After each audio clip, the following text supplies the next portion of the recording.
परमात्मा का रूप नहीं है ये शरीर, समझ लो।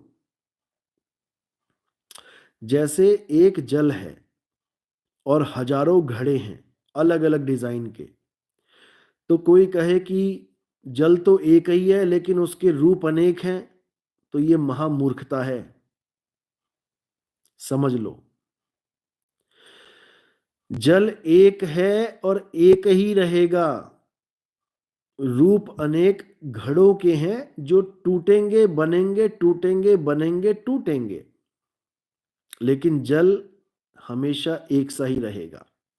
ये दुनियावी उदाहरण दे रहा हूं मैं, इसलिए आप ये भी कह सकते हैं नहीं नहीं, जल भी रूप बदल लेता है, बर्फ बन जाएगा, भाप बन जाएगा। ये दुनियावी उदाहरण है समझाने के लिए कि जल और मटके को समझो।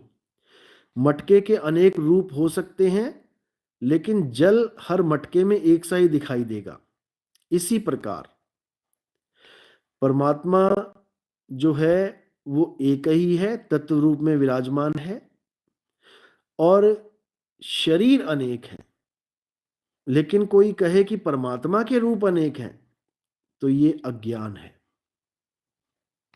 बिल्कुल अज्ञान है। गीता में इसी का खंडन किया गया है।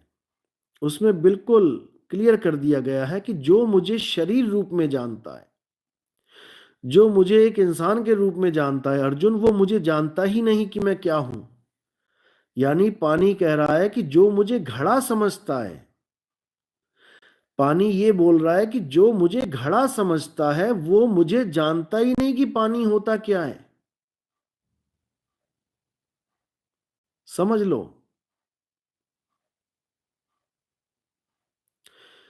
पानी को घड़ा कहना ही मूर्खता है, और यही मूर्खता हमारे हिंदू धर्म में सबसे ज्यादा दिखाई देती है। इसीलिए सबसे ज्यादा कन्वर्जन हिंदू धर्म का ही होता है। सबसे ज्यादा कन्वर्ट होते हैं कौन? हिंदू धर्म के लोग। क्यों? क्योंकि उनको अलग अलग देवताओं में उलझा दिया गया है। इसी का फायदा उठा के क्रिश्चियन मिशनरीज काम करते हैं, मुस्लिम मिशनरीज काम कर रहे हैं। सबसे ज्यादा धर्म परिवर्तन हिंदुओं का ही हो रहा है। क्यों? क्योंकि उनके पास सब कुछ होते हुए भी कुछ नहीं है। उनके पास गीता जैसे ग्रंथ और भी कई ग्रंथ है जिसमें सब कुछ दे रखा है, लेकिन उसको वो समझ ही नहीं पा रहे हैं, क्योंकि समझाने वाले ही उल्टा समझा दे रहे हैं। दिक्कत तो ये है। गीता में आत्मा का भी पूरा ज्ञान है, और उसमें काल का भी पूरा ज्ञान है। लोग आत्मा के ज्ञान को तो समझ नहीं पाए, लेकिन काल को भगवान बना के बैठ गए, यानी शरीर को भगवान बना के बैठ गए। और आत्मा कहाँ गई भाई? शरीरों के मंदिर बना के बैठ गए। आत्मा का मंदिर कहाँ है? जिस आत्मा की महिमा गाई जा रही है कि आत्मा को कोई काट नहीं सकता, जला नहीं सकता, सुखा नहीं सकता, भिगो नहीं सकता, उस आत्मा का मंदिर कहाँ है? और जिस शरीर को जलाया जा सकता है, काटा जा सकता है, मारा जा सकता है, उस शरीर के, नाशवान शरीर के हजारों लाखों मंदिर बना डाले। बताओ। बस यही अज्ञान है। पानी का कोई मंदिर नहीं है, और मटकों के मंदिर पे मंदिर बना रखे हैं। बताओ।